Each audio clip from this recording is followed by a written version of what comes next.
Halo pemirsa Cokro TV, jumpa lagi dengan saya Ahmad Zahal di Seruput.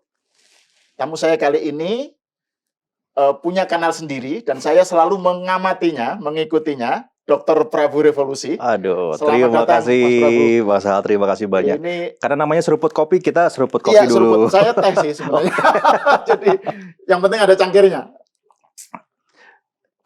Nah, Penting saya ini, kopi penting. kopi penting dong, apalagi yang topik yang kita bicarakan ini memang Gitu ya. mensyaratkan harus ada kopinya. Harus ini. ada kopi. Nah, bagaimana kita melihat 3 isu ini tentang Pak Prabowo ya soal framing, terus tentang Gibran soal bagaimana dia selalu direndahkan, Ya. terus tentang Pak Jokowi bagaimana dia selalu diserang apapun mengenai dia ijazah tuduhan ijazah palsu, terus penyakit semuanya. Gimana, Mas Prabu? Silahkan. Saya nggak tahu gimana mulainya. Pokoknya kita ngobrol aja. Ini biar bisa jawab, saya ngopi lagi. Silakan Mas, silakan. Saya juga Pertanyaannya susah banyak banget. dan terlalu banyak. Saya terlalu bersemangat soalnya ini. Mungkin untuk mengawali Mas Hal ya, kita harus mulai mendudukan komunikasi politik sekarang. Oke. Ya, secara settingnya kan berbeda dengan komunikasi politik 5 tahun yang lalu, 10 tahun yang lalu. Ya, salah satu faktor yang membuat perbedaannya adalah lanskap medianya. Ya. Era sekarang ini era yang paling challenging karena merupakan transisi antara media mainstream dan media digital. Gitu ya. Jadi media mainstreamnya masih ada, masih jadi sumber pemberitaan, sumber informasi, tapi media digital sekarang sudah menjadi informasi utama juga untuk publik ya. Ini beririsan gitu. 5 tahun yang lalu kita masih melihat betapa powerfulnya media mainstream. Ya, media sosial itu adalah kita bisa bilangnya media indie, ya, personal citizen yang memperkuat apa yang disampaikan oleh media mainstream. Jadi kebenaran itu dulu dimonopoli oleh media mainstream. Apa yang muncul dari media mainstream itulah nilai benar. Jadi gitu. kita merujuknya Kompas atau Jawa Pos, Jakarta Pos, Kumparan, gitu ya. gitu kan, Detik. Ya, betul. Sebelum masuk ke sana, oh berarti belum benar gitu kan. 5 tahun sebelumnya lagi ya itu jauh lebih landai sebetulnya lanskap media itu. Gitu. Nah sekarang ini kan media mainstream sudah terdisrupsi ya menuju ke senjakala ya saya bilang. Tapi masih ingin menunjukkan eksistensinya sehingga kadang-kadang mereka merusak DNA-nya sendiri dengan cara mengikuti logikanya media baru ya. Jadi karakter media mainstreamnya sebagai penjaga nilai beberapa media ya banyak yang mereka korbankan kan ya, agar bisa masuk ke arusnya media baru atau media digital ini. Media digitalnya juga didorong oleh pertama publik ya yang semakin bisa mengadaptasi media sosial sehingga jadi pilihan dan sekarang kita bisa melihat ya bagaimana ruang informasi kita ini kan saya menyebutnya bahkan tsunami informasi gitu ya, karena terlalu banyak informasi masuk di meja kita sehingga kita sudah lagi tidak bisa melihat benar salah itu yang mana ya. Akhirnya kan nilai benar dan nilai salah menjadi tidak penting nih sekarang nih Mas gitu. Mana yang paling memiliki konteks ya dengan diri kita, dengan audiens, dengan khalayak ya. Mana yang paling bisa mempengaruhi lewat algoritma. Mereka lah yang bisa mendapatkan benefit politik ataupun juga benefit elektoral dan seterusnya gitu. Di sini kita bicara mengenai X, TikTok, Instagram, betul, ya. YouTube ya, Meta YouTube, mungkin di daerah ya. Tapi bisa dikatakan sekarang bahkan media mainstream pun bermainnya di sini juga gitu kan. Orang tidak lagi melihat Kompas lewat televisi tapi lewat saluran YouTube gitu sama aja. Sehingga konten-konten media mainstream ini bersaing ya dengan media digital yang sebetulnya kalau memang dibiarkan bersaing seperti itu apa adanya pasti kalah juga karena yang ini ada aturannya banyak, regulatifnya banyak, yang ini enggak gitu. Ya kan? Di sini kita bisa bicara panjang nih Mas, 40 menit, 60 menit, terserah kita kan, nggak ada iklan di tengah-tengah. Di sana hanya 30 menit, ada berapa segmen, dipotong iklan, dari situ aja udah jelas perhatian publik akhirnya sekarang masuk ke Saya menyebutnya redaksi algoritma. Redaksi Gitu. algoritma. Okay. Karena redaksi udah nggak lagi sakral, Mas, sekarang. Dulu ya kita kan wartawan ya, Mas, ya. Dulu kan di ruang redaksi itu kan sakral sekali gitu. Yang bisa ada di rapat redaksi itu kalau di televisi eksekutif produser ke atas sampai pemret ya. Kita bicara, pintu ditutup, ya kita yang menentukan. Publik harus dengar apa dari kita gitu. Ya. Sekarang udah berbeda, Mas, gitu. Waktu kita masuk ke ruang redaksi, pintunya nggak ditutup, semua orang boleh masuk. Lalu buka layar monitor, lagi rame apa nih sekarang di sosial media, di pemerintah gitu. Artinya kan sekarang publik pun sudah masuk ke ruang redaksi gitu. Ya, dan itu yang membuat saya katakan tadi, lanskap komunikasi politik di era sekarang ini menjadi sangat challenging gitu ya. Baik untuk publik ataupun juga untuk yang memproduksi informasi ya, both sides lah. Konsep prosumers ya saya sebut. Produsen sekarang ini kan penikmat informasi juga. Penikmat informasi juga sekarang pemproduksi informasi juga, ini dua-duanya sama. Semua orang menjadi media sekarang. Semua orang menjadi media. Dan akhirnya kembali ke yang tadi, Mas, currency-nya bukan lagi tentang benar salah ya. Ini merupakan kenyataan yang harus kita hadapin sekarang. Ya, orang nggak lagi punya waktu untuk mikir ini benar atau salah gitu. Terlalu banyak informasi yang masuk gitu kan. Akhirnya ini relate nggak dengan apa yang saya yakini, apa yang saya pahami, sesuai nggak dengan apa yang ada dalam bayangan saya, dan seterusnya gitu. Dari sini kita bisa melihat bahwa secara psikologi kolektif ya, audiens di masa atau era digital ini memang sangat emosional. Ya, faktor emosi itu menjadi parameter utama dalam menentukan keputusan. Ya, apakah akhirnya mengikuti atau tidak, tapi yang dilihat adalah emosinya dulu gitu kan. Nah, sebetulnya ini peluang, Mas, untuk media mainstream ya. Jika memang mau tetap bertahan, salah satunya adalah mempertahankan kepercayaan publik pada the truth itu, Mas ya, yang sebelumnya memang ada di media mainstream. Karena kan media mainstream itu kan proses gatekeeping dan semacamnya ini kan panjang ya, sehingga harusnya kita bisa lebih percaya pada media mainstream. Dan juga ada kajian masa-masa penuh noise ini, Mas, itu mungkin akan berakhir dalam 2-3 tahun ke depan, karena publik sudah semakin jenuh ya dengan tsunami informasi ini. Akhirnya dia akan mencari sumber informasi yang dia percaya dan melihat sumber itu saja gitu ya. Jadi basisnya trust media ya. Beberapa kanal di sosial media sekarang sudah mulai melihat atau bergerak ke arah sana. Jadi tidak mencari views yang terlalu besar ya, tapi mereka mencari subscribers yang membayar. Kan di beberapa platform kan sekarang sudah menyediakan membership dan semacamnya. Itu kan sebetulnya memang secara model bisnis artinya memberikan peluang revenue lain selain klik ya, selain views gitu. Dan ini bukan hanya di Indonesia. Bukan di Indonesia, di mana aja gitu. Nah, dari situ kita bisa melihat bahwa sebetulnya ada dorongan dari sisi teknologi pun untuk menuju ke arah trusted media gitu ya, media kepercayaan, basisnya kepercayaan. Nanti mungkin orang yang sukanya sama Cokro TV ya, dia akan jadi membernya Cokro TV dan udah whatever you say, I believe. Tapi yang lain saya nggak tahu deh. Udah saya percaya sama saking stresnya atau ya manusia kan lama-lama ada batasnya, Mas. Ada limit. Ada limitnya. Dibanjiriin gitu. Konten gitu.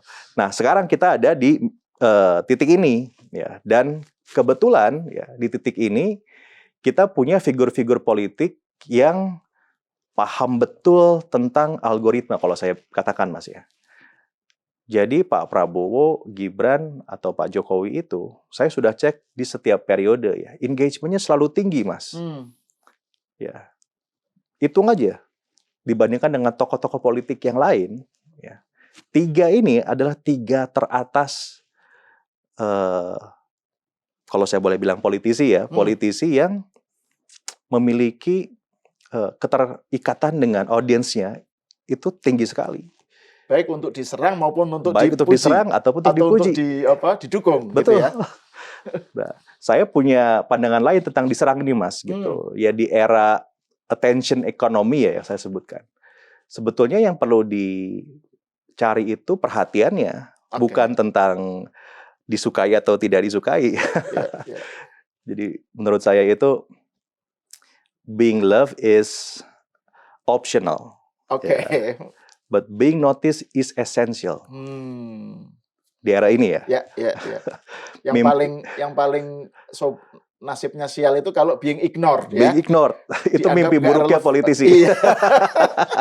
Nggak ada yang merhatiin. Nggak ada yang merhatiin. Ya, mimpi buruknya politisi adalah dia bikin apa aja, yang komen kok dikit, yang like sedikit, kok nggak ada yang ngomongin.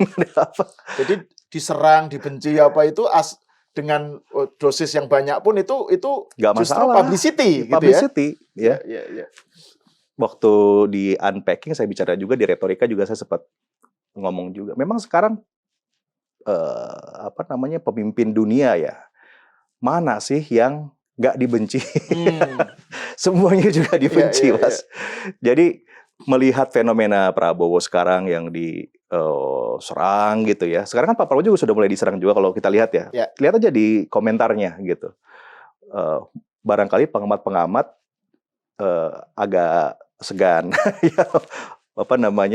mengkritisi langsung Presiden Prabowo ya. Tapi kalau publik sih netizen ya di bawahnya komentarnya juga sama ngerinya ya dengan komentarnya ke Gibran, ke Pak Jokowi. Kalau Gibran itu one of a kind.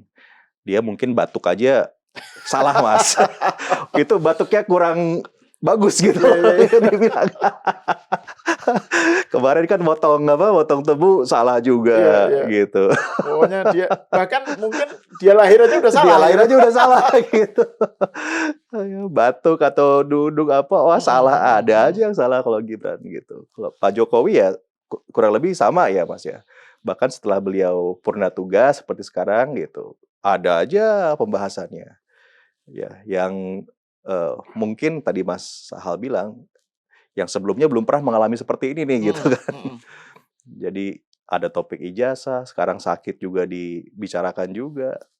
Ya, but then again di era atensi ekonomi ini sebetulnya hal yang sangat diidam-idamkan oleh politisi gitu kan. Diperhatikan, dibicarakan gitu. Jadi saya melihat dari sisi yang lain, kalau orang ngomong wah diserang terus, dibully terus gitu ya. Justru kalau saya ngelihat, oh pintar ini mereka gitu. Mereka bisa masuk ke algoritma di mana sekarang manusia yang ada di bumi ini selama dia pegang handphone, maka dia adalah buruh algoritma. Sebenarnya kan. Kita nggak sadar. Dulu ada istilah budak korporat. Sekarang budak algoritma. Budak algoritma gitu. Kita ini semua kan budak algoritma, Mas. Ya, dan Pak Prabowo, Mas Gibran, Pak Jokowi itu pandai memanfaatkan itu ya menurut saya gitu. Pak Prabowo bahkan mungkin lebih spektrumnya lebih lengkap kalau saya pikir ya. Jadi kan kalau bicara era komunikasi politik itu kan kita bisa bagi 4, Mas. Ada era retorik ya, itu eranya Aristoteles ya dulu gitu, yang organize public speaking dan semacamnya. Makanya politisi di era ini kan jago ngomong, jago orasi, jago bicara gitu ya, singa podium dan seterusnya. Mindset orang pemimpin tuh harus jago bicara di era ini ya gitu. Lalu muncul media massa yang bisa mengamplifikasi pesan, mulai berubah menjadi naratif ya, era naratif ya. Ini eranya Walter Fisher ya, pengkajinya itu. Jadi siapa yang paling punya cerita yang kuat gitu ya, the most lovable story gitu ya buat publik, itu yang dapat atensi. Ya, ini eranya John F. Kennedy kan, terus eranya Obama. Ini kan era-era yang story dari mana dia berasal, bagaimana nilai-nilai yang dia sampaikan dan seterusnya gitu. Ya di Indonesia juga kan Pak SBY. Waktu itu kan cerita yang dibawa oleh beliau sebetulnya kan yang membuat publik punya empatik ya kepada Pak SBY ya. Di momen itu kan momen di mana Pak SBY serang ya oleh politisi elit gitu kan, Jenderal Cengeng lah gitu kan. Dan itu yang membuat naik gitu. Elektabilitasnya langsung naik. Itu politik korban. Nanti kita bahas lagi tentang itu. Lalu masuk ke era simbolik, Mas. Era simbolik ini dengan semakin meningkatnya ya teknologi media dari sisi visual, akhirnya orang tidak perlu lagi atau politisi tidak perlu lagi berbicara menggunakan kata-kata, tapi lewat penampilan, lewat simbol gitu, lewat tanda. Pak Jokowi paling jago nih bicara tentang ini kan. Baju putih itu ada simbolnya, baju kotak-kotak ada simbolnya, Bahkan batik gitu pakai ya. batik ada simbolnya, semuanya ada simbolnya gitu kan. Ini eranya Pak Jokowi gitu. Dan juga pemimpin yang lain sebetulnya ya di belahan yang lain juga mengalami masa yang sama ya. Jadi ini eranya high context politics gitu ya Mas ya. Jadi orang tuh harus mencerna ini ngomong apa nih gitu kan. Ya. Ini pesannya apa gitu. Salah baca pesan selesai deh udah gitu kan. Jadi harus bisa baca pesan. Masuklah sekarang ke era algoritmik ya, di mana mereka yang bisa menguasai sosial media, platform, mereka itulah yang akan dekat dengan hati publik gitu. Nah Pak Prabowo ini empat-empatnya ada kalau saya lihat ya Mas ya. Secara retorikal jago banget kan. Dia ini kan performer empatik ya Pak Prabowo itu kan. Jadi di atas panggung itu kan empatikalnya tinggi sekali gitu. Ya. Bahkan di satu forum yang resmi sekalipun itu beliau bisa mencairkan suasana. Itu saya amazed loh Mas sebagai public speaker ya. Dan mungkin juga saya pernah mengajar public speaking, nggak gampang gitu. Di forum yang resmi, formal seperti kemarin di Rusia itu kan. Pak Prabowo bilang, ini pertama kali saya ada di sini, jadi maafkan kalau saya nervous. Itu kan jokes kayak gitu, Mas, nggak mudah diucapkan. Ya. Di depan mata para pemimpin dunia nggak mudah kalau nggak punya mental yang kuat. Barangkali kalau kita baca teks aja deh udah supaya aman gitu ya. Tapi beliau bisa gitu mencairkan suasana, bisa merajut ya mata di panggung itu agar perhatiannya ke beliau positif. Secara story juga sekarang cukup kuat Pak Prabowo ya karena ada cerita jatuh bangun itu satu. Belum lagi background keluarganya. Background keluarga. Terus peristiwa-peristiwa yang dialami gitu ya. Itu sebagai story itu compelling ya. Sangat. Menarik gitu. Menarik gitu. Mungkin yang disimbolik agak kurang karena beliau tipe yang low konteks, mengucapkan apa adanya gitu kan, apa yang dipikirkan, apa yang disampaikan, ya itulah pesannya Pak Prabowo gitu ya gitu. Saya rasa beliau kurang bukan tipe yang melihat saya harus pakai baju putih karena begini, saya harus duduknya sebelah sini karena begini. Kayaknya dia nggak di situ ya, beliau nggak di situ. Tapi di dua yang sebelumnya sangat kuat gitu. Dan yang ketiga algoritmik ya, walaupun memang saya yakin bukan Pak Prabowo yang pegang handphonenya gitu ya, timnya, tapi timnya mampu merumuskan dengan modalitas Prabowo gitu ya, sehingga bisa memunculkan personanya Pak Prabowo yang algoritma friendly ya. Sekarang ini kan apa yang diucapkan Pak Prabowo jadi klip di mana-mana gitu ya. Jadi orang mau ngeklip lah apa yang disampaikan atau dilakukan oleh Pak Prabowo. Kalau Mas Gibran ini sebentar tentang Pak Prabowo, Prabowo dulu. Okay, saya mau masuk soal framing soalnya. Iya, oke. Kan di kontennya Mas Prabu kan dia bilang, Anda kan bilang bahwa ngasih contoh soal Pak Prabowo menyatakan mengakui Israel. Iya. Kan Indonesia akan mengakui Israel. Itu yang diberitakan. Betul. Di framing seakan-akan kemudian Prabowo pro Israel gitu ya. Terus melupakan pernyataan sebelumnya bahwa Palestina itu diakui. Iya, harus gitu ya. diakui harus dulu. Harus diakui dulu gitu. Jadi ini bayangkan seorang pemimpin yang tadi punya karakteristik yang lengkap aja itu bisa di-framing sedemikian rupa sehingga menimbulkan persepsi yang berbeda tentang si pemimpin itu gitu ya. Betul. Dan kalau kita bicara framing bukan hanya media mainstream tapi karena era sekarang semua orang itu menjadi media. Jadi framing itu juga bukan hanya dibikin oleh media mainstream, tapi juga oleh banyak influencer lah, atau pokoknya para pemain medsos. Gitu. Gimana itu soal framing itu? Menarik ya konten tentang framing ini, Mas. Jadi saat rame di media, saya justru bacanya dari media mainstream gitu. Oke. Loh kok Pak Prabowo ngomong kayak gini gitu kan, saya kaget. Saya tidak nonton nih waktu beliau pidato bersama Makung ya di sebelahnya gitu. Apa benar Pak Prabowo ngomong gitu? Jadi mungkin karena ada naluri wartawan Mas ya di saya ya. Apa benar seorang Prabowo ngomong kayak begini? Itu kan saya kepikiran Mas ya. Untuk selevel Pak Prabowo ya yang secara geopolitik itu kan sangat memahami konstelasinya seperti apa. Kayaknya nggak mungkin nih Pak Prabowo ngomong kayak gini. Ada keraguan itu nih Mas. Gitu. Udah saya effort sedikit. saya cari sumbernya gitu. Saya dengerin dari awal sampai akhir gitu kan. Saya dengerin, loh ternyata kalimat Israel itu selalu muncul setelah ngomongin Palestina gitu kan. Setelah ngomongin Palestina baru ngomong Israel. Palestina ngomongin Israel. Dan konteksnya pada saat itu kalau saya mau coba sedikit berani menginterpretasikan adalah Pak Prabowo ingin memanfaatkan posisi ketika beliau bersama Presiden Prancis yang memang lumayan pro pada Israel gitu kan. Jadi kan konteks itu kan nggak bisa dilepasin, Mas. Kenapa Pak Prabowo bicara itu tentang Israel di momen tersebut? Ya, ternyata ada Presiden Prancis yang begini. Saya melihat Pak Prabowo itu justru cerdik gitu. Dia bicara itu agar nanti Presiden Prancis ini juga bicara hal yang kurang lebih sama. Kalau udah dua pemimpin dunia gini bicara, kan media dunia nih meliput, mengutip semua gitu. Jadi tujuannya justru menarik perhatian si Macron untuk memberikan perhatian kepada Palestina gitu ya. Dan akhirnya berhasil kan.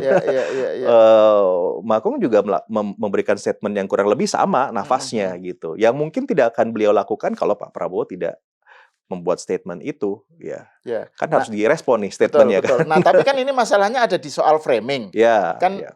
Mas Pandu bilang bahwa framing itu bukan salah sebenarnya, cuma half truth. Betul. Gitu. Dan angle-nya sedemikian rupa sehingga kesannya seperti kayak mentwist informasinya gitu. Nah, masalahnya framing ini kan seakan-akan kan kayak kita gimana bisa menghindarkan diri atau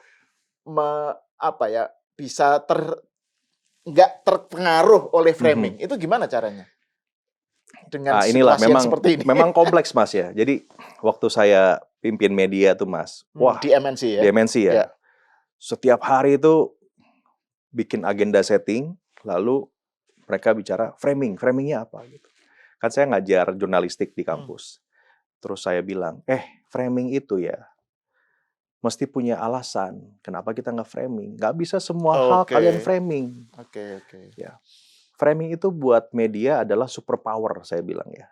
Karena hanya media yang diberikan perlindungan atas kemampuan memframing informasi. Kita ada undang-undang pers ya, Mas ya. Gitu. Ya.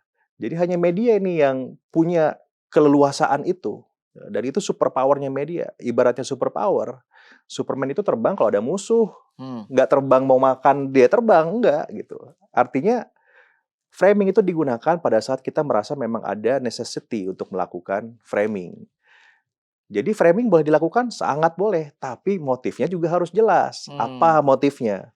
Kenapa? Karena dampak dari framing itu, Mas, sangat impact-nya itu begitu dahsyat. Gitu. Publik itu kan dalam mencerna informasi, Mas, pasif. Ya. Ini teorinya banyak, Mas, bahwa audiens dalam mencerna informasi itu pasif gitu. Karena tidak banyak audiens yang secara aktif mencari informasi. Rata-rata kan mereka mendapatkan informasi itu sekelewatan, Mas. Lagi buka sosmed, tiba-tiba kelewat ada beritanya. Jadi nggak punya naluri untuk bertahan nih publik gitu. Dia benar-benar mereka juga kan ngerjakan yang lain. Mereka kan gitu. Aktif dalam kerjaannya masing-masing terus lihat gitu kan. Jadi bayangkan ketika framing dilakukan oleh Anda, saya bilang, kemudian publik langsung plek-ketiplek gitu ya, ngambil output framing itu sebagai kebenaran versi mereka gitu. Itu kan bahaya. Jadi perlu dilakukan dengan unsur kehati-hatian gitu.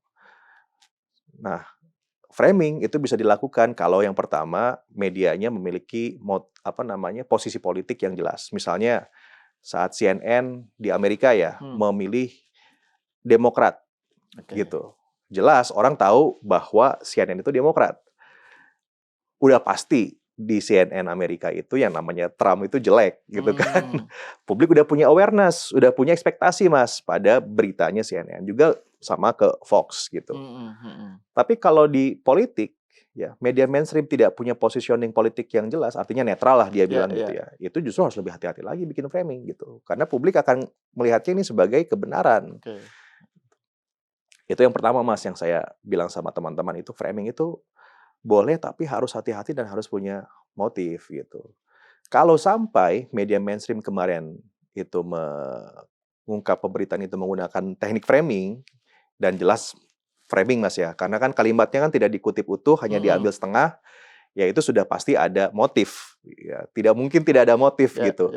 Sejelek-jeleknya motifnya adalah, ini pasti yang lebih rame. Setidak-tidaknya gitu loh Mas. Motifnya kalau ekonomi lah ya. Motifnya ekonomi gitu, mencari klik atau mencari audience gitu. Hanya kalau misalkan itu motifnya, wah saya sayang banget gitu kan. Sebagai media itu kan harusnya punya marwah ya untuk bilang, ini yang ini nih masalah Palestina Israel ini nggak boleh nih, ini sensitif gitu. Buat Indonesia ini very sensitif. Kita harus kasih apa adanya. Kan memang semangatnya jurnalistik adalah apa adanya gitu kan. Jadi saya cukup kecewa gitu karena saya justru melihat dari media mainstream yang seharusnya saya jadikan itu sebagai media untuk mengkonfirmasi Mas ya. Kok gini gitu, saya bandingkan loh, kok beda ya. Saya harus bikin konten nih gitu. Saya harus edukasi publik, hati-hati loh dengan framing gitu. Karena sekarang framing itu bisa dilakukan oleh semua orang, semua media mudah melakukan. Jadi untuk berita-berita yang sensitif, informasi yang sensitif, memang kita harus sedikit step back ya dalam mencerna informasinya. Semuanya bisa dilakukan sekarang ini gitu kan. Jadi publik memang harus hati-hati, apalagi sesuatu yang sangat berarti ya buat kita gitu. Palestina Israel ini kan matters for Indonesians ya, for Muslims gitu. Jadi jangan langsung take it for granted gitu. Nah, saya buat konten itu dan alhamdulillah sih Mas yang ngelihat komentar-komentarnya tuh, oh iya benar juga ya. Karena kita kasih utuh aja Mas gitu apa adanya. Kemarin itu kan saya buka aja apa adanya tanpa memberikan kecenderungan Mas ya kemarin itu ya. Sedikit sekali saya memperlihatkan ada kecenderungan ke Pak Prabowo-nya ya, lebih kepada ini nih kalimatnya ini loh. Coba terjemahkan kira-kira maksudnya apa. Loh ternyata nggak beda dengan statementnya Ibu Retno beberapa waktu sebelumnya. Hal yang sama diucapkan oleh Bu Retno tentang Israel Palestina gitu ya, dual state ya, two state solution. Kok dulu dipuji-puji, kenapa sekarang tiba-tiba Pak Prabowo yang bilang diserang, padahal esensinya sama gitu. Ya karena dulu secara politik memang nggak sensitif, nggak rame gitu. Ya semua orang masih sangat Pak Jokowi sangat Ibu Retno gitu. Ini Pak Prabowo kan, wah ya kita tahu lah oposannya kan siapa aja gitu ya, yang akhirnya memanfaatkan ini untuk kepentingan ya entah politis atau tadi ya ekonomi dan seterusnya. Ya, itu damage dari framing tuh seperti itu, bisa damage-nya bisa. Kalau kita mau mengajarkan framing itu kan ada gajah gitu kan. Iya betul. Yang pegang ekornya bilang, loh kok gajah kayak ular gitu kan. Tapi kan bukan ular ini. Gitu. Yang pegang kupingnya, loh kok gajah ini kok daun gitu. Nggak bisa. Framing itu dilakukan untuk topik-topik yang sensitif. Jadi saya tuh termasuk yang against ya saat saya di ruang redaksi itu. Untuk topik-topik isu-isu yang sensitif buat publik, kita nggak boleh kasih framing. Itu bahaya gitu. Unless memang satu, kita punya kepentingan politik yang jelas ya. Publik tahu bahwa kita ada di situ. Atau yang kedua, kejahatan. Gitu. Untuk kejahatan ya kita mesti framing gitu. Contoh ada korban pemerkosaan dengan pemerkosa, ya udah nggak boleh lagi both sides. Ada yang perkosa dan ada yang diperkosa, ya udah framingnya yang merkosa itu udah jahat, selesai. Gitu. Itu framing gitu bisa dilakukan gitu. Tapi untuk topik-topik yang sensitif, isu-isu yang sensitif, ya kita harus menahan diri lah. Bahkan content creator, influencer, netizen gitu ya, pada saat membuat konten kan bisa membuat konten mereka sekarang ini ya, itu harus hati-hatilah dalam melakukan framing ya. Framing itu dampaknya dahsyat ya. Itu bisa membuat orang punya kesimpulan yang sesat gitu. Ya kemarin saya ngelihat mungkin tim komunikasinya beliau juga cepat menanggapi ya, sehingga responnya langsung netral ya. Hanya butuh 2-3 hari udah gitu kan langsung as it is aja gitu beritanya. Ya thumbs up lah ya buat tim komunikasinya yang langsung tim komunikasinya Pak Prabowo ya, yang langsung melakukan respon, penjelasan dan macam-macam. Ya harus dilakukan. Tapi kan saya kan gini Mas, sayang banget ruang publik kita tuh kalau diisi oleh noise yang seperti ini gitu, sayang gitu. Kan fungsinya ruang publik bukan untuk kita melihat pro, kontra, dan counternya aja gitu Mas ya, tapi benar-benar informasi yang mau disampaikan itu apa. Mau informasinya affirmative ataupun juga opposition ya, atau apa namanya, kritikal gitu ya, nggak kenapa-napa juga, tapi informasi jelas gitu. Jangan sampai kita mau jadi apa, mau doing bad by saying good gitu Mas. Menjadi evil by saying that we're angel, itu kan hipokrit ya kalau menurut saya, dan culas gitu ya. Culas gitu, nggak boleh lah gitu. Itu mah etik ya Mas ya. Kan ada etikanya dalam memproduksi informasi itu, nggak bisa sembarangan gitu. Nah ini juga sebetulnya ini Mas, diskursus yang pengen saya bangun ke depan tentang pentingnya sosial media itu diregulasi. Nah, ini penting sih sebenarnya, karena kan mungkin 5 tahun yang lalu nggak relevan kita bicara sosmed diregulasi, ya karena belum seperti sekarang ini tingkat adopsinya masyarakat pada sosial media, Mas. Tapi kalau sekarang, pada saat semua orang mencari informasi itu lewat explore, lewat feed, ya Mas ya, maka mau nggak mau kita harus mulai berpikir meregulasi isi sosmed. Meregulasi itu bukan atau bahkan jauh artinya dari membungkam, bukan. Tapi memastikan yang ada di ruang informasi kita itu berkualitas, gitu Mas. At least bukan hoax, bukan disinformasi, bukan fake gitu ya, DFK itulah istilahnya Mas ya. At least itu dulu gitu. Di luar bahwa kemudian ada kritik, ada serangan, ada apa, itu bebas, nggak kenapa-napa, itu memang nature-nya. Tapi kalau kita membiarkan ruang publik kita itu diisi oleh hoax, oleh tadi itu ya DFK itu, disinformation, fake news, fitnah ya, dan kebohongan, kemudian mereka masuk ke algoritma, akhirnya jadi post-truth. Nah ini jadinya kebenaran. Titik masuk yang bagus untuk kita membahas segmen berikutnya ini. Oh gitu ya. Soal Gibran dan Pak Jokowi. Siap. Kan kalau di konten Unpacking, di wawancara dengan Mas Budius di Unpacking kan Mas Prabu bilang bahwa, atau judulnya lah paling enggak, Gibran itu adalah politisi handal.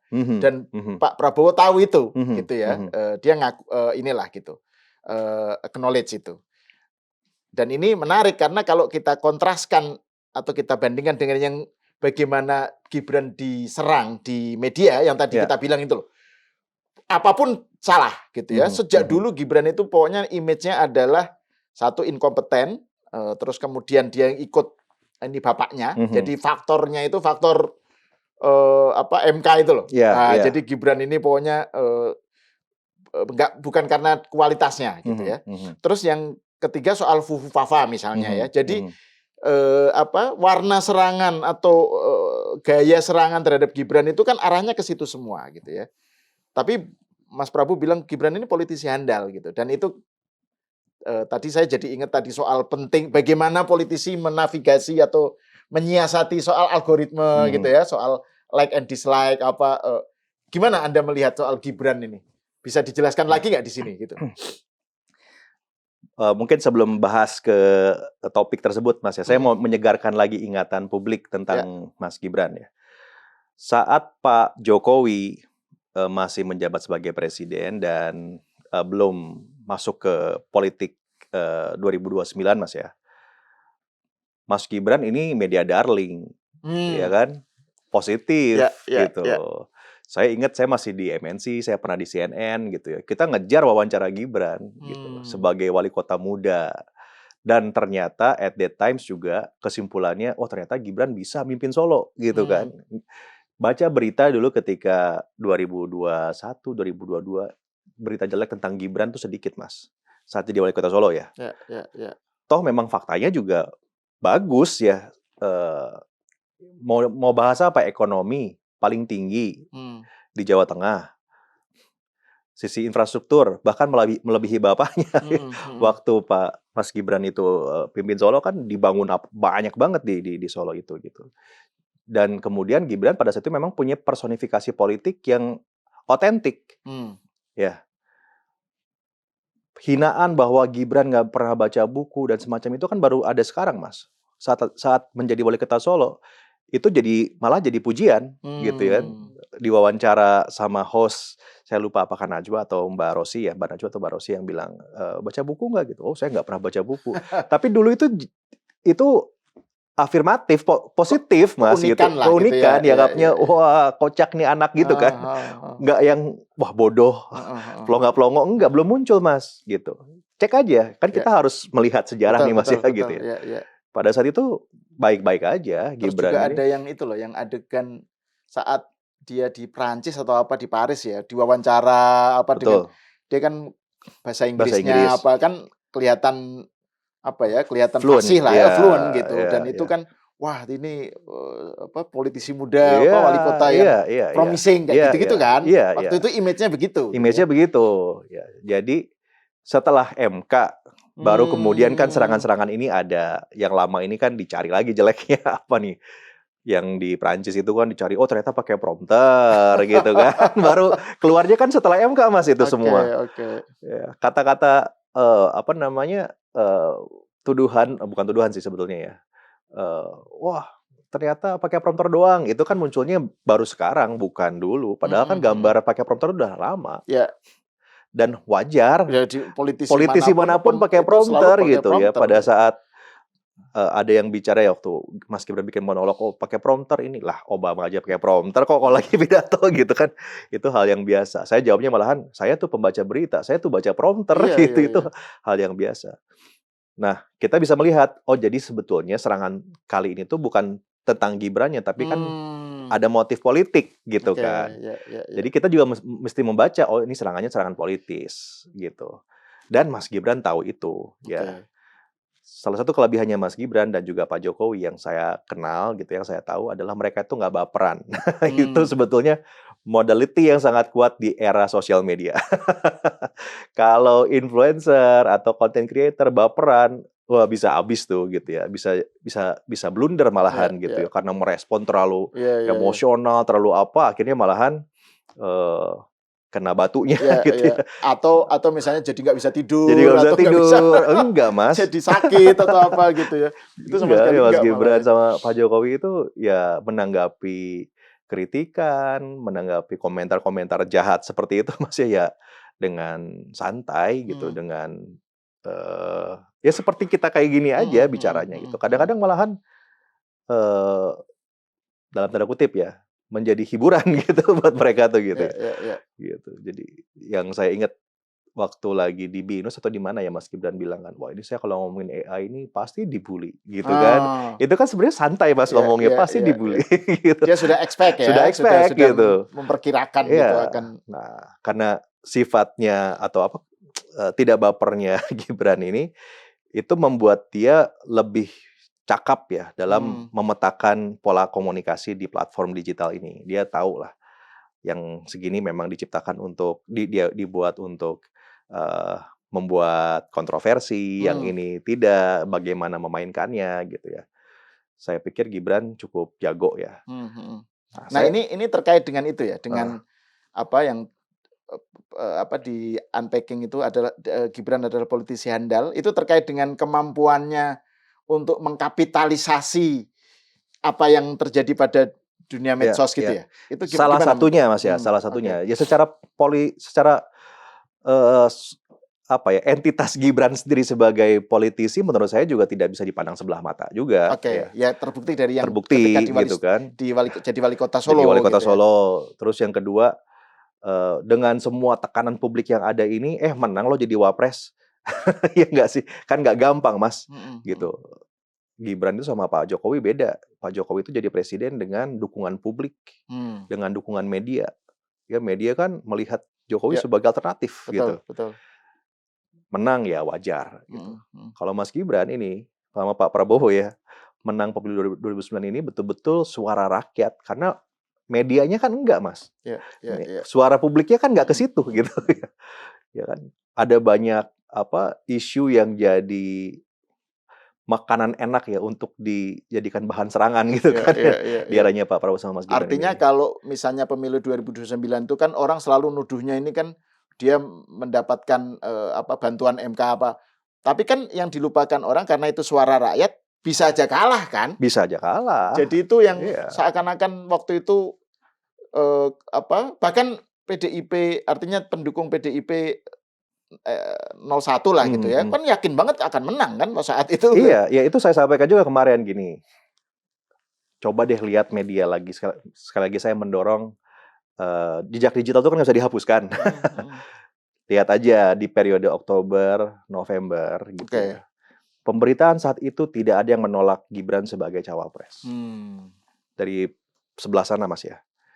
Justru ketika Gibran dipilih sebagai cawapresnya Prabowo, mungkin mereka itu lagi syukuran gitu. Wah, Gibran calonnya nih, gampang kita kalahinnya gitu. Saya yakin itu terjadi.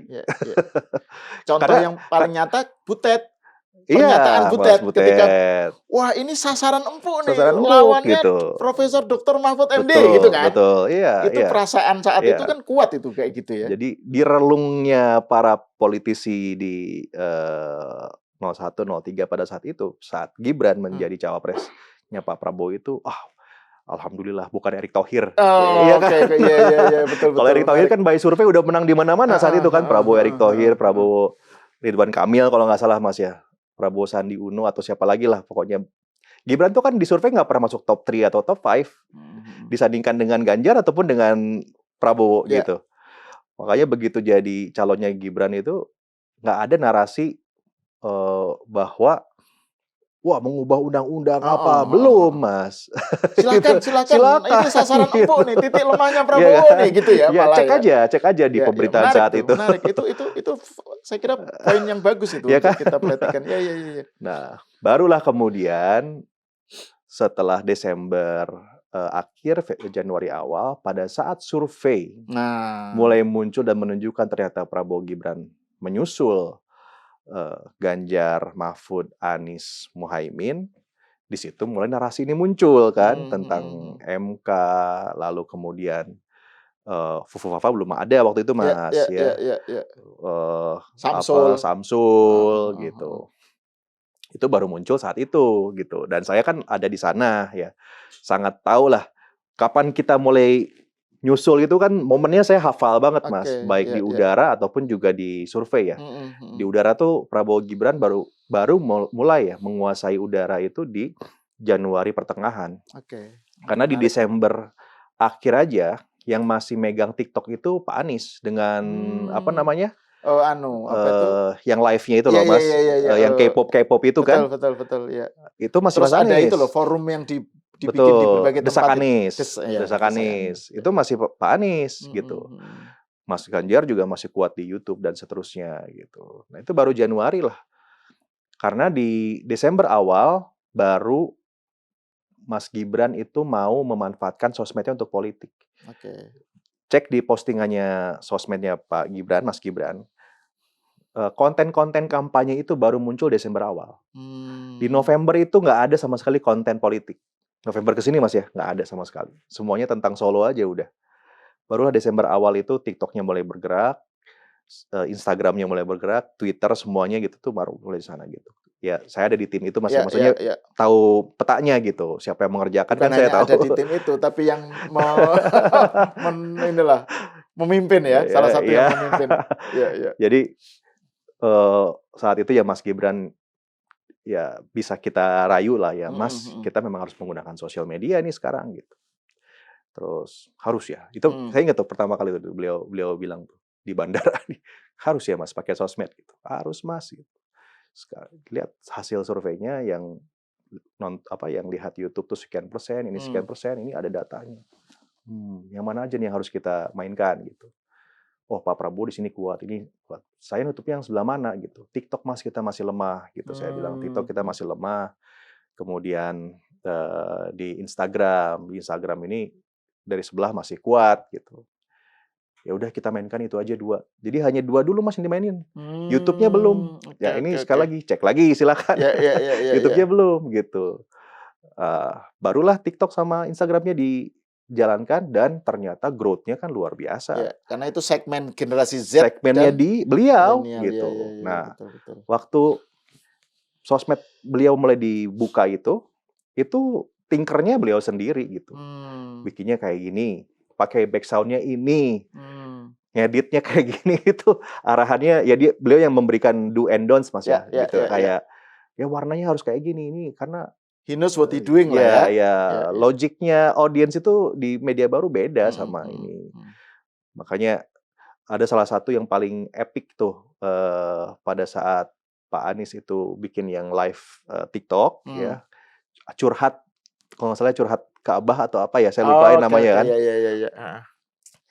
Terus beliau bilang, kita apa ya, bikin ngapain ya? Mas live TikTok juga deh, ide kita linear Mas, idenya linear. Kita bikin juga live TikTok, jawab ini pertanyaan publik gitu. Enggak, jangan dong. Besok saya pikirin kata dia gitu kan. Nggak lama besok itu pagi-pagi, Mas tolong cariin tukang pangkas rambut katanya gitu kan. Oh, pangkas rambut. Mau apa nih, saya mau potong rambut gitu. Oke, saya cari Mas ya, saya cari yang UMKM ya. Terus saya cari yang followersnya banyak si pangkas rambutnya ini.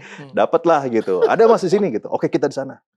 Tolong bawa ini ya, tim sosmed tolong dibawa gitu. Terus dia live sambil cukur rambut Mas. Coba itu Gibran tuh Mas. Coba kepikiran ya kita. Menarik. Coba live. Saya mau cukur rambut sambil sampoan. Jadi dia mendelegitimasi aksi politik sebelumnya gitu yang wah gagah gimana. Tiba-tiba dia datang dengan cukur rambut, direcehkan, delegitimate gitu. Dan it worked ya. Banget Mas. Itu catat jadi berita di mana-mana kok, views-nya itu lebih tinggi daripada views-nya Pak Anies. Oh. Loh ya orang kapan lagi nonton cawapres di masker Mas? Emang nggak ada faedahnya, tapi sosial media masalahnya gitu. Itu dia kita bicara tahu. tentang bagaimana grab attention ya. Gitu. Itu Mas Gibran itu yang bikin gitu. Apalagi live berikutnya sepak bola, dia main bola di live-in. Itu ide-idenya Mas Gibran sendiri gitu ya. Tambah lagi yang saya bilang ke Mas Budi waktu itu adalah saya sempat bilang sama Pak Jokowi itu, Pak, menurut saya ini Mas Gibran ini kalau konsisten, ini beliau akan jadi politisi yang lebih canggih daripada Bapak gitu. Kok bisa katanya? Ya itu yang tadi saya bilang Mas. Kalau Pak Jokowi Bapak itu dulu jadi presiden Pak, wah jalannya indah gitu, udah kelihatan jadinya Pak. Kalau Mas Gibran itu enggak, diserang sana sini dan jadi gitu. Ibaratnya kalau emas itu kan kalau pressure-nya makin tinggi Mas, karatnya kan makin tinggi juga gitu. Nah ini Gibran kayak gini, asalkan konsisten aja gitu. Pak Jokowi mengaminkan. Nah itu Mas Prabu, soal bahwa dia mulai jadi narasi atau arus untuk mendegrading Gibran itu kan muncul belakangan kan, setelah awalnya kan justru enggak kan, malah dianggap remeh, sasaran empuk. Nah itu dan sampai sekarang yang begitu sering direndahkan itu seberapa respon Gibran kayak gimana? Seberapa waspada atau seberapa khawatir dia? Atau ini bisa dikapitalisasi untuk keuntungan politik saya ke depan? Mungkin saya lebih mengamati sebagai pengamat sosmed Mas ya. Iya betul. Ini kan sebagai ahli komunikasi politik gitu lah. Iya. Kalau saya melihat beliau itu sangat mencermati apa yang sedang ramai ya di sosial media, termasuk serangan-serangannya gitu. Beberapa ya contoh Mas kayak Samsul gitu kan, dari serangan hinaan gitu tiba-tiba jadi kekuatan gitu. Cerita Samsul itu saya ingat ya ketika dipertontonkan konten YouTube-nya Bang Masinton, Samsul gitu, dia ketawa-ketawa tuh Mas, ketawa-ketawa. Lucu juga ini Bang Masinton kata dia gitu. Ngapain ya kita gitu. Ini apa, lihat besok ada main bola nggak gitu. Ternyata ada main bola sama pesantren gitu kan. Salah satunya ada Mas Amiduddin Ma'ruf waktu itu ya, Wamen BUMN sekarang ini. Mas Amin, bikin jersey katanya. Nomor 2 namanya Samsul gitu. Itu Gibran, Mas. Saya, "Hah? Serius tuh, Mas?" "Serius, udah bikin lah itu." Jadilah pakai Samsul. Terus sama dia dijadikan profile picture. Mas jadiin profile picture ini. Jadi profile picture-nya itu jersey namanya Samsul. Ya itu lagi Gibran, Mas. Coba kalau yang lain nggak akan mikir sampai sejauh itu. Pasti pengennya kan profile picture itu gagah, pakai jas gitu. Ini enggak, Samsul gitu. Seorang Gibran gitu, dia bisa ini. Makanya saya menyebutnya kalau digital Mas Gibran itu digital native ya. Digital native. Digital native leader gitu, karena paham banget ya tentang bagaimana dia mengorkestrasi atensi yang ada di platformnya Mas Wapres ya. Termasuk saya melihat kalau monolog ini pun memang dirancang oleh beliau untuk monolog dia yang kemudian banyak diserang itu ya. Soal hilirisasi, bonus demografi apa itu ya. Memang dirancang untuk mendapatkan reaksi gitu. Beliau sudah tahu. Saya sempat tanya kan, setelah monolog pertama muncul itu, "Mas, ini gimana banyak yang serang?" "Oh, nggak apa-apa. Yang namanya bisnis omon-omon itu pasti banyak yang serang." Bahasanya gitu, Mas. Yang namanya bisnis omon-omon itu pasti serang. Mana ada orang ngomong nggak diserang, Mas. Santai aja gitu.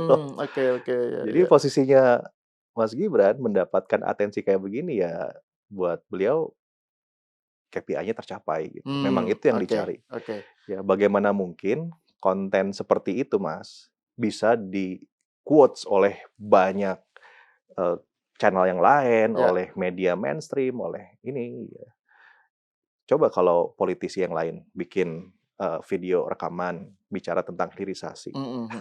Nggak akan seheboh itu. Betul. Tapi ketika seorang Gibran membuat itu, jadilah atensi. Dan yang saya tahu beliau melakukan itu atas bukan restu lah ya, hasil berdiskusi dengan Pak Presiden. Karena munculnya konten monolog itu setelah Pak Presiden bicara tentang kurangnya komunikasi publik pemerintah. Ya kan Pak Prabowo sempat bicara tentang itu kan, bahwa komunikasi politik kita kurang, komunikasi publik kita kurang, kita perlu perbaiki komunikasi kita, harus lebih dekat dengan publik dan seterusnya gitu. Nggak lama dari situ Mas Gibran muncul dengan monolog gitu. Konten-kontennya pun saya perhatikan isinya adalah substansi yang mendukung apa yang dilakukan oleh Pak Prabowo ya, Mas ya. Kecuali beberapa hal kayak hilirisasi digital itu kan memang warnanya beliau sejak kampanye kan ya, hilirisasi digital itu. Tapi yang lain kayak hilirisasi nikel, hilirisasi pangan, bonus itu demografi. Kan bonus demografi. Itu kan programnya Pak Prabowo. Makanya ketika Mas Panji mengkritisi monolognya Mas Gibran dengan bilang ini ngapain nih Gibran kayak gini, nggak ada kerjaan kayak gini. Emang nggak bisa ya melengkapi Pak Prabowo gitu. Lah justru Pak Prabowo. Coba deh topik-topik ini topik-topiknya Pak Prabowo semua. Itu salah satu konten Mas Prabu di kanal Mas Prabu yang unik itu. Karena kan menanggapi Panji dengan tanpa ngomong.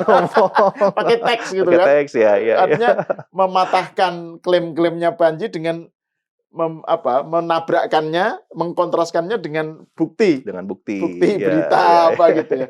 Nah, ini terakhir soal Gibran ini. Sebelum masuk ke segmen Pak Jokowi ya.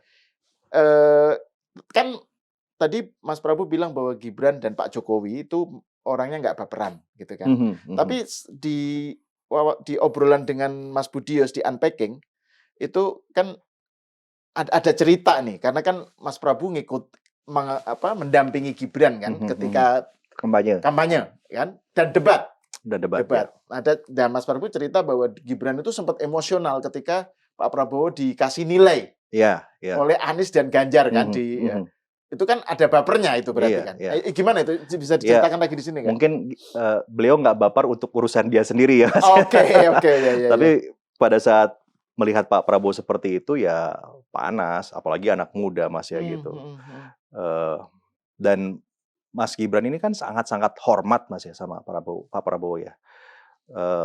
Saya kalau diskusi apa aja sama beliau ya, ketika sempat ada momentum diskusi gitu, selalu tuh nanti saya izin dulu sama Pak Presiden, gitu. Misalnya kita ngasih masukan tentang AI yang kemarin itu masih tentang AI, tentang apa ya nanti saya bicara sama Pak Presiden gitu. Itu kalimat yang keluar dari alam bawah sadar beliau ya sampai sekarang gitu. Nah dulu waktu kampanye memang Mas Gibran itu ya melihat Pak Prabowo ini adalah figur bapak gitu kan, figur bapak. Kalimat yang mungkin Mas Sahal ingat itu saat beliau dideklarasikan kan kalimatnya adalah tenang Pak Prabowo, sekarang saya ada di sini gitu. Itu kan menunjukkan kalau saya akan siap jadi martirnya Pak Prabowo. Sebenarnya kan itu Mas. Orang banyak ya oposisi gitu menerjemahkannya, oh ini Gibran sombong gitu. Enggak, itu justru malah ngasih tahu tenang Pak Prabowo, saya siap jadi bentengnya Pak Prabowo gitu. Apalagi masuk ke game digital gitu kan yang banyak diserang dan macam-macam, ya dia jadi martirnya lah kurang lebih. Nah, ketika debat yang peristiwa itu terjadi, ya kami kan langsung bicara ya tentang merespon itulah setelah debat tersebut. Jadi debat terjadi, terus malamnya kan kalau kita lihat ada banjir dukungan untuk Pak Prabowo itu kan. Nah, besoknya kita rapat, kita diskusi itu ya dengan emosional gitu ya. Wah itu gak etis ya katanya, panggung politik kok kayak begitu gitu. Mas Gibran ngomong Mas gitu? Gibran gitu, gak etis kok gitu ya gitu, kok gitu. Nah, ada saat bertemu dengan beliau, kita ada satu rapat gitu. Tenang Pak, nanti saya balas gitu. oleh Mas Gibran ya, dan beliau kan sangat mempersiapkan debatnya Mas. Saya menyaksikan bagaimana Mas Gibran itu hari-harinya ya habis diskusi tentang topik debat. Jadi he took it very seriously. Ya, enggak yang santai gitu, enggak, benar-benar belajar. Dan apalagi karena sudah tahu bahwa diremehkan ya, kan? underdog ya Mas underdogs, ya. Jadi dia benar-benar catat semuanya pakai pulpen karena untuk memastikan dia menulis, dia paham. Setiap ada yang nggak hal baru gitu dia wah elaborate terus. Itu setiap diskusi itu masih 3-4 jam ya. Dan biasanya kita diskusi tentang topik debat itu di sela-sela istirahat kampanye. Misalnya kan satu kegiatan nih, kita ada makan siang, wah langsung sambil makan sambil gelar buku gitu ya Mas ya. Beberapa ada yang sering ngasih masukan kayak Mas Emil Dardak ya, Pak Wagub sekarang gitu. Ada Batina juga, Batina Talisa gitu. Ya sering inilah berdiskusi gitu. Ya dia persiapkan betul materi debatnya, dan ada yang memang dia rencanakan sendiri nggak dibicarakan di meja gitu Mas ya. Ada yang dia setelah diskusi semuanya dia serap, saya melihat wajah kayak, wah saya tahu mau ngapain besok gitu. Ada gitunya nih Gibran. Tapi beliau tahu apa yang harus dimunculkan gitu Mas ya di setiap debat itu. Show-nya tuh dirancang. Kayak Mas Gibran lari dari kursi ke podium gitu. Itu kan lari itu. Dia tahu ketika lari itu kan pasti difoto. Cret gitu kan. Waktu difoto itu kan akan dikomentari nih pakai jam apa, pakai sepatu apa, pakai itu Gibran. Makanya tadi Mas termasuk pemimpin yang simbolik, Mas Gibran. Apa yang dia pakai itu kemungkinan besar menunjukkan pesan sesuatu gitu kan. Jadi dirancang betul gitu ya, termasuk pada saat memutuskan untuk tidak menggunakan catatan ketika di debat. Di antara 3 cawapres, hanya Mas Gibran yang tidak menggunakan catatan. Yang lain kan baca teks ya, saat bicara opening atau closing-nya gitu. Mas Gibran kan ke depan langsung Mas. Ke depan pegang mic terus bicara gitu ya. 3-4 menit, 5 menit itu dengan kalau saya perhatiin ya, apa yang dibicarakan itu, wah ini poin-poinnya nggak ada yang missing nih. Artinya kan dia nginget semuanya Mas, diingetin. Cuma saya nggak tahu ngafalin atau gimana, nggak ngerti juga ya. Tapi persis gitu. Ya, dan jadi omongan karena gimmick-gimmick yang kayak gitu mencuri perhatian publik sebetulnya kan. Kalau Gibran baca teks, ya habis. Di game yang tempat di mana dia lagi jadi underdog kan dia harus menunjukkan kalau dia lebih gitu. Ya dan jadilah. Di debat cawapres kemarin kan kita sama-sama melihat Gibran yang tidak kita bayangkan ya di debat cawapres saat itu. Dan itu momentum secara elektabilitas mendongkrak. 02 itu naik Mas, salah satunya ya. Dan eksponensial. Eksponensial gitu. Titik di survei kami itu bisa melewati 50% itu setelah debat ketiga keempat. Itu titik di mana teman-teman dari surveyor ngasih informasi bahwa udah 51 nih, udah 50,5 nih gitu. Itu di debat ketiga keempat lah baru naiknya gitu. Ya itu Mas. Jadi kalau saya bicara apa namanya jangan sepelekan Gibran gitu ya sebagai politik itu, hati-hati gitu. Karena bisa aja keriuhan yang ada sekarang ini tuh memang diciptakan gitu Mas. Ya agar perhatian publik ke pemerintah terus ada gitu. Nggak sepi Mas ya. Betul. Dan itu yang menjadikan dia kemudian ya ini memang jenis politisi baru gitu ya. Maksudnya bukan hanya di Indonesia gitu ya. Di mana-mana sebetulnya Mas. Gitu. Misalnya kan di New York ada Zohran baru nih sekarang kan. Mamdani itu kan betul-betul memanfaatkan medsos kan, betul. Oke, nah ini segmen terakhir nih, tapi ini sudah 1 jam lebih, nggak apa-apa ya? 1 jam kan saya bilang juga kan kurang. Oke. Soal Pak Jokowi yang terakhir ini. Jadi kalau Pak Jokowi itu kan selalu menjadi sasaran serangan itu kan sejak dulu, sejak dari 2014 lah, tuduhannya kan anak PKI lah, obor rakyat begitu gencar kayak gitu, dan kita tahu serangan itu tetap berlanjut, macam-macam kan, anti-Islam macam-macam. Tapi ketika beliau purna tugas itu kayaknya baru kali ini ada seorang yang sudah purna tugas presiden diserang begitu brutal. Tiba-tiba isu tuduhan ijazah palsu itu muncul lagi dengan skala yang begitu masif. Dia sakit, Pak Jokowi sakit, macam-macam gitu. Nah ini Mas Prabu gimana ngelihatnya? Karena kan saya mau kembali lagi mengacu kepada kontennya Mas Prabu tentang bagaimana ingatan kolektif publik Indonesia itu melihat sosok dalam politisi ya, adalah aktor. Mana yang menjadi korban terus cerita soal bawang putih, bawang merah. Gimana Mas Prabu? Silakan. Ya kalau saya ngelihatnya Mas, di Indonesia itu market politiknya memang harus diakui ya, bukan tentang benar salah yang tadi disampaikan gitu. Belum serasional yang kita bayangkan. Ya itu memang market politiknya kita gitu. Bahwa kita harus meningkatkan level literasi politik masyarakat, saya setuju ya. Tapi saat ini belum ke sana. Dan Pak Jokowi ya semakin sekarang diserang seperti ini, empati publiknya saya yakin banget akan semakin datang ke Pak Jokowi gitu. Karena psikologi kolektif dari masyarakat kita itu dibesarkan dengan siapa yang jadi korban, dia yang akan jadi pemenangnya. Ya, kita kan dininabobokan dengan cerita Putri Salju, dengan cerita bawang merah, bawang putih, ya. Kalau dikeroyok, difitnah, dihina, pasti nanti yang bahagia, gitu. Nah, persis seperti sekarang ini, Mas, gitu. Makanya saya ngelihat Pak Jokowi sebetulnya juga mendapatkan manfaat yang luar biasa dari sini. Buktinya apa? Ya ini mantan presiden yang tetap jadi headlines pemberitaan ya namanya Joko Widodo sekarang gitu Mas. Ya nggak? Eranya sekarang era attention ekonomi.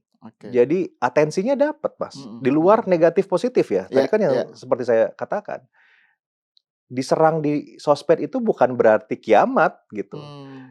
Itu bisa jadi attention gitu. Serangan atau pujian itu sama-sama attention. Sama attention. Karena jangan lupa ya bahwa ada yang mengetikkan serangan, tapi ada yang membaca. Yang membaca mungkin dia nggak bicara, tapi dia akan melihat loh kok gini amat sih komentarnya, kok gini amat sih serangannya, dan mungkin jumlahnya jauh lebih banyak daripada yang memberikan serangannya gitu. Apalagi kita tahu serangan sekarang ini kan bisa manipulatif Mas ya. Difabrikasi aja kan gampang. Kirim 1000 komen itu kan gampang sekarang Mas ya. Tambah lagi kata-katanya kan kadang-kadang tuh jahat iya, kasar gitu, Mas. sekali, kasar jahat gitu ya. Bahkan bukan hanya ke Jokowi, ke para pendukung Jokowi juga. Iya. Diledek Ternak Mulyono. Saya juga. Saya dikasih komentar Ternak Mulyono hadir, saya bilang gitu aja loh. Mau gimana lagi masa mau pada Ternak Mulyono hadir gitu. Ya bikin kesal mereka juga kayak gitu-gitu. Dan Pak Jokowi tahu itu ya, tahu tentang bagaimana logik dari politik saat ini yang faktor medsos itu soal attention ekonomi itu kuat gitu ya? Tahu sekali. Ya kan medsos ini udah rame di kita mungkin sekitar 4-5 tahun ke belakang, Mas ya. Dan Pak Jokowi kan termasuk yang punya modality kuat di sosial media, terutama Instagram. Instagramnya Pak Jokowi ini sekarang berapa? 50 juta something kalau nggak salah. Termasuk yang tertinggi di Indonesia kan. Kedua tertinggi setelah Modi kalau nggak salah. Ya. Modi Perdana Menteri India. India Oh iya, gitu. menarik gitu ya. 50 juta sekian loh, Mas. Belum ada loh tokoh politik setinggi itu. Pengikut sosial medianya. Pak Jokowi itu. Ya, Pak Prabowo 15 juta sekarang. Mas Gibran itu kalau nggak salah 8 juta atau berapa gitu. Jadi Pak Jokowi sendiri 57 juta atau 50. Anies berapa ya? Anies itu kalau di Instagram 7 something ya, Mas ya. 7 something. Di TikTok Mas Gibran yang leading. Ya. Yang sekarang lagi ngetren, lagi ngehit itu? Demul tuh di 4 jutaan sekian. Oke. Ya, di 4 jutaan sekian. Termasuk yang growth-nya tinggi juga saya perhatikan ya. Kang Deddy. Nah, Pak Jokowi masih paling tinggi saat ini gitu. Dan sosmednya kan masih aktif juga sampai sekarang, Mas gitu. Kalau dilihat dari komentarnya bahkan yang menarik adalah komentarnya di kolom komentarnya Pak Jokowi sekarang ini malahan lebih positif dibandingkan beliau menjadi presiden. Oh, gitu ya. Kita baca di mesin, Mas ya. Komentarnya Pak Jokowi sekarang ini lebih positif dibandingkan dengan ketika beliau menjadi presiden. Ya. Penjelasannya gimana kalau menurut Mas Prabu? Kenapa seperti itu? Kalau saya melihat karena ini masalah serangan-serangan yang bertubi-tubi ini dengan kan jadi cynical itu, Mas, di politik modern ya, di komunikasi politik modern itu bisa bagus, bisa juga malah membalik ya. Cynical itu. Jadi memang politik sekarang diwarnai dengan cynical, itu salah satu warna komunikasi politik modern. Tapi jika itu terlalu berlebihan, nggak masuk akal gitu. Malahan cynicalnya akan balik ke dia sendiri. Itu ada kajiannya, ada beberapa jurnal yang bilang seperti itu gitu. Nah, pada saat komentar dari kawan-kawan yang nyerang Pak Jokowi ini terlalu mean, terlalu jahat, terlalu kejam, nggak akan efektif serangannya. Malahan tanpa disadari memberikan empati ke Pak Jokowi. Ya. Artinya modal politiknya atau pengaruh politiknya meskipun sudah purna tugas, setidaknya tetap bertahan atau malah justru naik gitu ya. Iya, jadi makin diramein ya makin eksis namanya Pak Jokowi. Bahkan media mainstream pun beberapa masih bahas sampai sekarang kan tentang ijazahnya Pak Jokowi itu. Yang sebetulnya mungkin kalau saya jadi Pemret, barangkali saya nggak akan lagi mainin ijazah gitu. Buat apa? Nah, itu juga menarik nih, Mas Prabu. Ini yang mungkin yang terakhir lah. Jadi kan beliau diserang ya. Nah, ketika itu seakan-akan itu justru menaikkan atensi terhadap Jokowi, dia disalahkan juga. Pak Jokowi sih nggak segera menampilkan ijazah aslinya. Jadi ini gara-gara Jokowi. Jadi serangan kepada Jokowi begitu gencar sampai sekarang, itu gara-gara dia. Karena dia nggak mau nampilin ijazahnya. Coba ditampilin. Kan selesai gitu. Jadi dia salah lagi gitu. Ya. Tapi kan Bapak Jokowi ya nggak apa-apa, kita panjangin aja barangkali ya. mungkin Mas. Saya kalau jadi bukan orang dia yang meng-create kan bukan dia yang meng-create serangan itu. Ya pasti gitu. Bukan lah gitu bahwa dia memanfaatkan itu soal lain, itu kan kecerdasan atau kecanggihan. Mungkin timnya barangkali ya, saya nggak tahu. Tapi ya yang saya tadi katakan ya menarik melihat fenomena Pak Jokowi sekarang udah 8 bulan ya setelah beliau purna tugas masih kalau lihat Google Trends itu masih termasuk 3 topik utama ya di politik Indonesia gitu. Karena para haters juga nggak kehabisan bahan untuk nyerang. Kehabisan bahan. Ya tapi rumusnya tadi saya maksudnya ingin bilang sama teman-teman haters ini, kalau menyerang itu ya harus cerdas gitu. Kalau memang motifnya mau cari panggung ya berarti Anda berhasil, silakan. Tapi kalau motifnya untuk menjatuhkan Pak Jokowi, percayalah nggak akan Pak Jokowi jatuh karena isu ijazah. Nah ini jangan-jangan kalau ada orang misalnya haternya yang melihat pernyataan Mas Prabu ini, dia bilang, oh kalau gitu dicuekin aja deh Pak Jokowi gitu ya. Itu malah silakan. Semakin diserang kata Prabu Revolusi, Jokowi mau tambah eksis, tetap eksis. Dicoba aja nggak apa-apa. Coba aja. Tapi gini juga Mas, ya saya kan maksudnya praktisi lah Mas ya di komunikasi politik. Saya kalau kan gini, ujungnya dari serangan ini apa sih? Kan pengen menang 2029. Iya. Sebenarnya kan ujungnya kan itu, Mas. Betul. Ya enggak? Kalau saya jadi mereka, ngapain nyerang sekarang? Nggak ada gunanya juga. Saya ngelihat serangan-serangan sekarang ini semuanya emosional. Bukan pertimbangan logis. Ya. Kalau mau nyerang, nanti. 2 tahun sebelum 2029. Kenapa? Karena memori orang Indonesia itu pendek. Ya, tadi kalau saya nggak ingetin dulu kayak gimana Mas Gibran, pada lupa. Ya. Kalau saya nggak ingetin semuanya juga suka Gibran jadi cawapres dulu gitu, pasti pada lupa gitu. Karena memorinya pendek Mas gitu. Diserang sekarang 2027 berarti ya 2008, nggak akan inget ini isu-isu ini, lupa publik. Yang ada kawan-kawan ini buang-buang biaya, kan pasti pakai biaya lah ini. Kalau serangannya semasif ini kan nggak mungkin murah ya, nggak mungkin organik Mas gitu. Pasti ada, saya nggak mau menuduh ada permainan gitu, enggak ya Mas ya. Walaupun organik pasti ada biaya gitulah kurang lebih Mas ya. Apalagi kan gampang melihatnya, ini mah mesinnya berapa persen, ini kan mesin itu ketika gerak kan ada biayanya Mas, dan nggak murah. Betul. Ya, untuk menginjeksi komentar misalnya 1000 komentar gitu ya per posting, minimal 20 juta, 30 juta keluar. Kalau 1000 posting berarti kan 3-4 miliar keluar. Iya. Apa iya mau dikeluarin sekarang ini? Saya lagi berbaik hati Mas. Saya lagi ngasih rahasia gitu. Betul. Ya jangan sekarang kalau mau menang gitu. Yang ada effortnya habis sekarang usahanya gitu. Sayang. Mendingan nanti aja.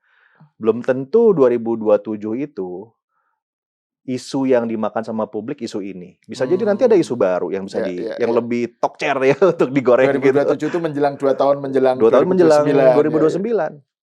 Udah Ya. ketahuan juga petanya jelas siapa yang akan main. Kalau sekarang lebih bagus kalau punya kandidat, punya calon yang akan dimenangkan, kampanyekan dia ketimbang serang yang ini.